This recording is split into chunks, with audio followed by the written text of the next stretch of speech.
Hi, I'm Brent Stafford, and this is RegWatch by RegulatorWatch.com. Joining us today for part 2 in our special preview of some of the issues the vaping industry plans to address during this week's Senate committee meetings on Bill S5 is Shawn Kreger, Vice President and PR Co-Chair for the Canadian Vaping Association. The CVA is one of 3 vaping advocacy groups scheduled to present to the Senate Standing Committee on Social Affairs, Science and Technology.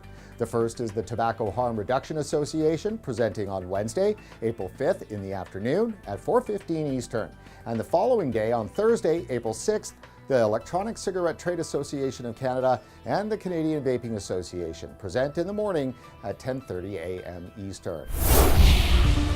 Shawn, let's dive right back into our conversation. You were saying that many people, including yourself, have huge problems with Bill S5, yet you're still hopeful the legislation could be molded into something everyone can live with. I'm very optimistically hopeful that we're going to see a much different bill by the time committee's done with it. Optimistically hopeful. If not, then what happens? Well, and if not, yeah, I don't want to go down the if not road because it's a bumpy, turbulent road. But we'll go down that road if we have to. I mean, we're fighting for the industry. But Shawn, there is the possibility, though, that after all of the presentations and handholding, the bill could come back to the Senate for a vote with none of the changes desired by the vaping industry. If Bill S5 goes through and comes back as is through this whole thing, there's going to be a lot of questions that need to be answered by a lot of people as to why it went down this way. Like the CVA will have to answer for why this bill is the way it is, based on all the information that we've received. And before I became vice president, I was a member like everyone else, and I always held on the faith that if you go through the process and you make your common sense arguments and logic, towards the government in an eloquent way where they can accept it, that you're gonna get to a happy place for both parties. If this goes through like this, you're gonna see, I don't even know what you're gonna see. It's gonna be terrible. If this passes the way it is, there's and this is not a threat, this is just fact, there is room for a potential class action lawsuit on a constitutional challenge. I mean, that possibility is there. I'm in no way waving that flag. The government knows it's there. They have a whole room full of lawyers that I'm sure are saying, you might not want to go that far down this road. Shawn, we discussed in part 1 the issues around flavors and how a flavor ban, which is not currently in Bill S5, would be a showstopper for the industry. Let's focus now on what's currently in the bill. What's the biggest concern? The biggest rule that the bill as presented right now that we can't live with is the ability to compare our product to a traditional tobacco product. And why is that so important? Well, because that's what we do, is what we've been doing for 3 years. We're always saying, is vaping harmless? No, we can't say with certainty. We can say with certainty that it's far less harmful than a traditional cigarette. We know what ingredients are in our e-liquid. We know what's in a cigarette, and we know there's far less in a vaping product than there is in a tobacco product. So if we make any of those claims under the current legislation, if it were to pass as is, vape shops could get hit with some literally some business killing fines.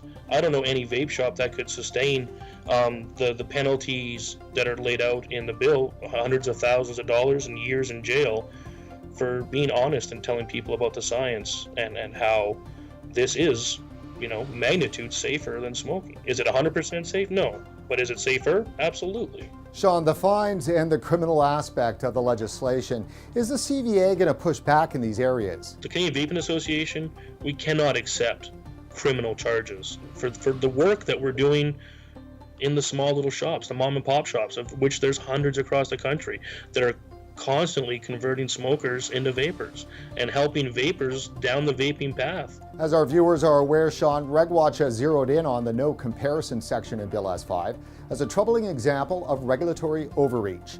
Not being able to compare the obvious differences between cancer-causing cigarettes and vaping seems to defy logic and good common sense. Exactly, and then that's why we have such a problem with the way that bill was written, especially specifically that clause. There's no way for us to not be able to say and make that comparison to a tobacco product, because that's the whole purpose of this product, is that it is a replacement for the cigarette, plain and simple. Well, the irony, Shawn, is that Health Canada seems unable to refrain from making the same comparison as well. In press releases and in an interview with RegWatch, Health Canada predicates its argument for regulation on providing smokers with a likely less harmful alternative to tobacco. That's a comparison, which even Health Canada presumably could not make lawfully if Bill S5 were to pass as is.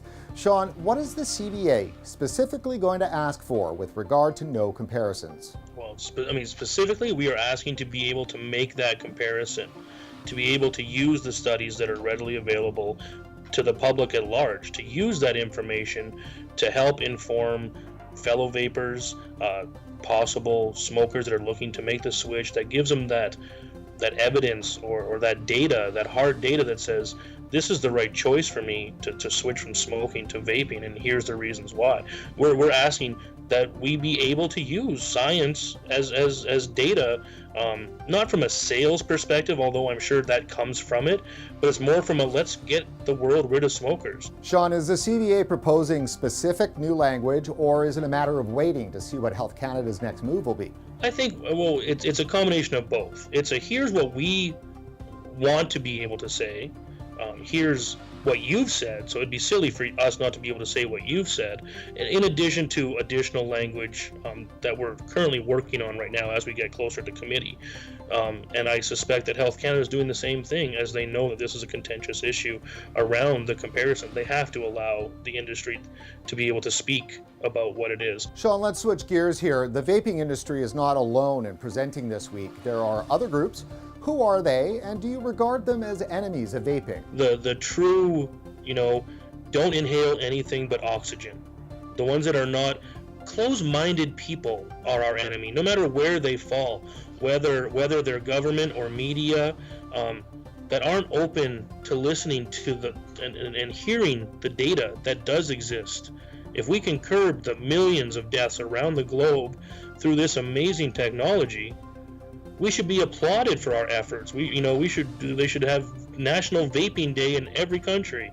So the enemy are those that are trying to keep us from getting that message across, whoever they may be. I'm not going to say one specific group or one specific person is an enemy, because we can find them anyway. Our own worst enemy is even within our industry. There's people in our industry that do us no favors, in the public light. Finally, Shawn, with regard to government and Health Canada, are they a friend to vaping or are they a foe? The way that I see it right now, and I would hate to pigeonhole the government in saying that they're an ally, I would like to say that they're currently not an enemy, because they are opening doors, they are listening, they're not shutting us out. We're not sitting there on April 6th on the outside looking in. We're in there with our voices being heard by the government. So they have to be considered an ally right now, until they prove differently.